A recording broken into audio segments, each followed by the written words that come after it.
Yeba mi medio, atugeba mi yangbe. Yeba mi medio, atugeba mi yangbe. Yeba mi medio, Banya para mai zanga tumo. Yeba mi medio, Yeba mi medio, ayaya. Yeba mi medio, Yeba mi medio, Yeba mi medio, Yeba mi medio. Ayudo, ayudo, ayudo zarimba. Ayudo, ayudo, ayudo zarimba. ayudo, ayudo, ayudo zarimba. Ayudo, ayudo, ayudo zarimba. Oh, era mama yere yere rano me yero. Ayudo, ayudo, ayudo zarimba. Ayudo, ayudo, ayudo, ayudo, ayudo zarimba. Ayudo, ayudo, ayudo, ayudo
Kanda Kufa. Oui. Kanda Kamo. Oui. Kanda Kofu. Oui. Oh yeah yeah yeah. Oh yeah yeah. Yaba Idara. Oui. Idara. Oui. Idara. Oui. Tout me semble. Oui. Au frère Fox. Oui. Oh. Oh. Oui.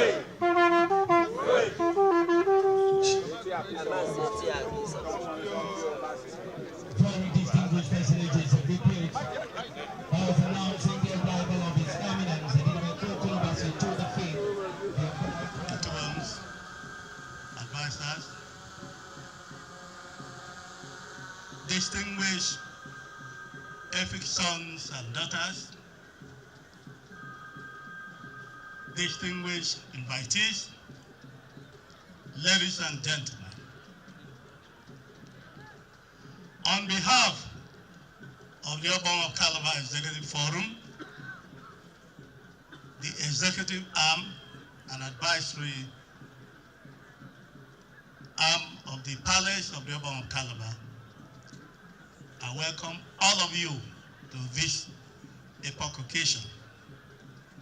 I welcome you to this 6th edition of Utomobong.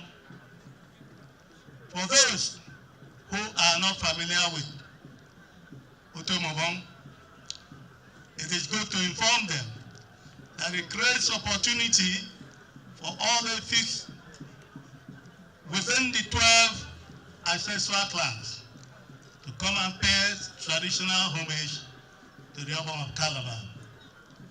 We've done this successfully in the last 6 years, and it is something that we know will continue forever in Jesus' name. The stool of Obon of Calabar is very important to an average Efik man. Not just to the Efik man, the stool is very important in the Nigerian nation. It's a very distinguished position that deserves attention at all times.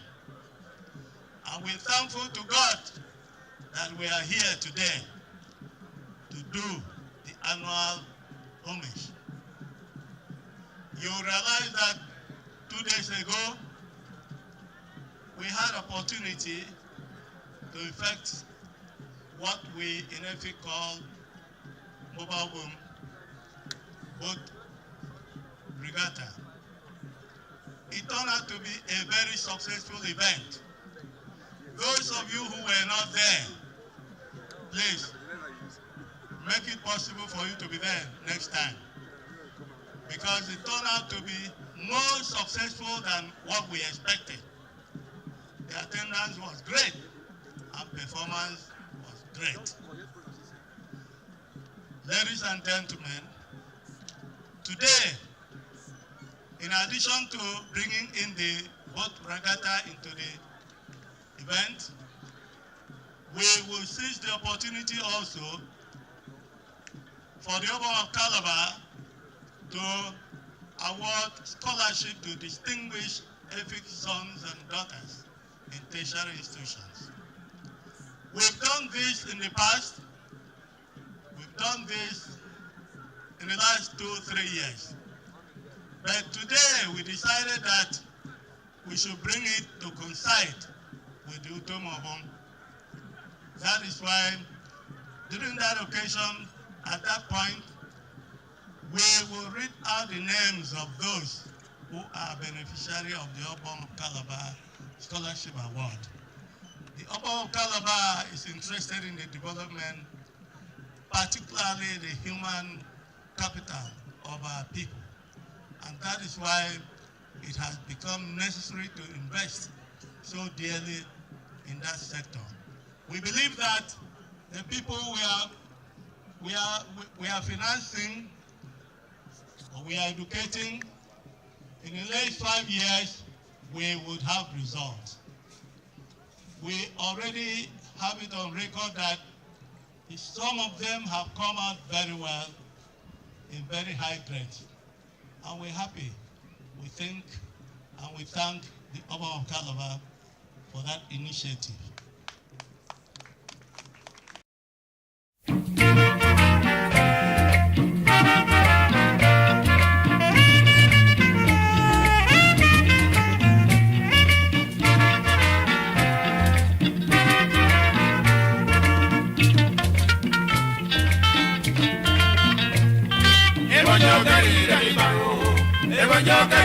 baro, ebonjo.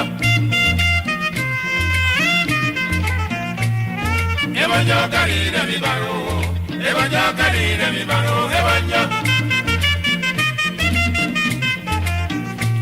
Kani kwa donga kya de mera o, bufa kwa donga ne de mukamo ebonjo. Ebonjo karire mi baro, ebonjo karire mi baro, ebonjo. Akwasanga sanga dia o yuri o fere ka o, ponya mi nam di ebonjo. Ebonjo karire mi baro, ebonjo karire mi baro, ebonjo.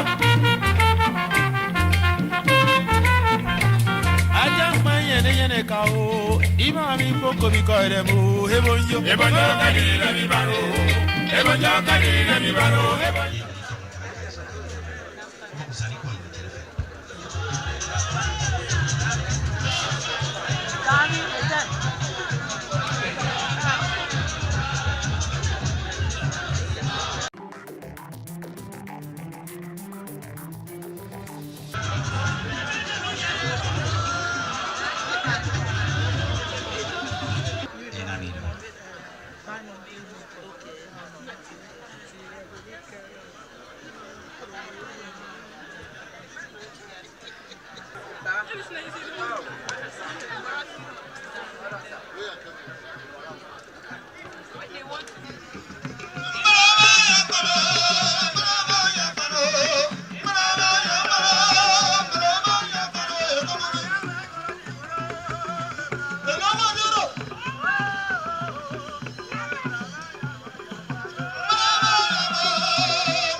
Number 3, Young Rita Asufo, Medicine and Surgery, Unical.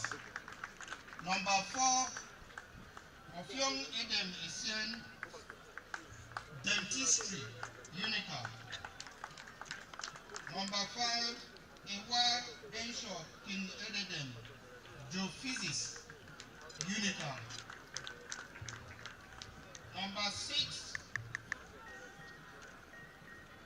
Basi Grace Ofyong, Medicine and Surgery, Unical. Number 7, Ifepo Kingsley Okon, Mass Communication, Protect. Number 8, Awan Isabella Ansa, Accounting, Unical. Number 9, Ekpeyong Okon, Electrical Engineering, Protect. Number 10, Edem Asijo Befion, BSc Library and Information Science, Unical. Number 11, Ekpeyong Ibita Osungo, BSc Business Education, Unical, Protect. Okon EDIC, Mechanical Engineering Crew-Tech. Nchero Ekpo Henry, Mechanical Engineering Crew-Tech. Basi Asufo Elijah, Agric Economics, Unical. ABT